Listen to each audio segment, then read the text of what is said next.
ये हदीस जो सही बुखारी से है, हमें एक बहुत ही महत्वपूर्ण सबक सिखाती है।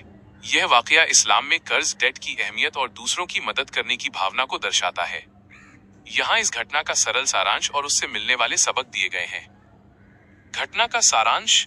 हजरत सलमा बिन अक़वा रज़ियल्लाहु ने बयान करते हैं कि अल्लाह के रसूल सल्लल्लाहु अलैहि वसल्लम के पास एक जनाजा लाया गया। नमाज पढ़ाने से पहले आपने पूछा कि क्या इस शख्स पर कोई कर्ज है। एक पहला जनाजा। जब पता चला कि कोई कर्ज नहीं है तो आपने नमाज पढ़ाई। दो दूसरा जनाजा। जब पता चला कि उस पर कर्ज है तो आपने सहाबा से कहा कि तुम अपने साथी की नमाज पढ़ लो, यानी आपने खुद नहीं पढ़ाई। तीन हजरत अबू कतादा रज़ियल्लाहु का किरदार। जब उन्होंने उस कर्ज को अपने ऊपर ले लिया, गारंटी दे दी, तब आपने उस शख्स की नमाज जनाजा पढ़ाई। इस हदीस से हमें क्या सीखने को मिलता है। कर्ज की गंभीरता। अल्लाह के रसूल सल्लल्लाहु अलैहि वसल्लम का जनाजा न पढ़ाना इस बात की तरफ इशारा था कि कर्ज एक बहुत बड़ी जिम्मेदारी है। इंसान को मरते दम तक कर्ज चुकाने की फिक्र करनी चाहिए। हुकूक उल इबाद, बंदों के हक।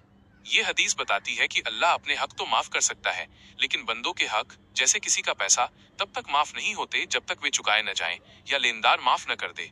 भाईचारा और जिम्मेदारी।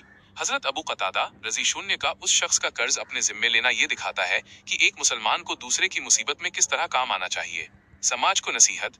नबी सल्लल्लाहु अलैहि वसल्लम का ये कदम समाज को ये पैगाम देने के लिए था कि लोग कर्ज लेने में सावधानी बरतें और उसे समय पर लौटाने की पूरी कोशिश करें। एक जरूरी बात।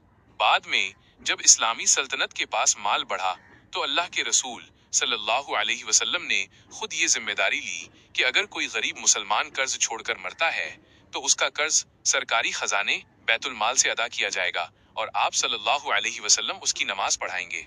क्या आप इस हदीस के किसी और पहलू या कर्ज से जुड़े इस्लामी नियमों के बारे में और जानना चाहेंगे?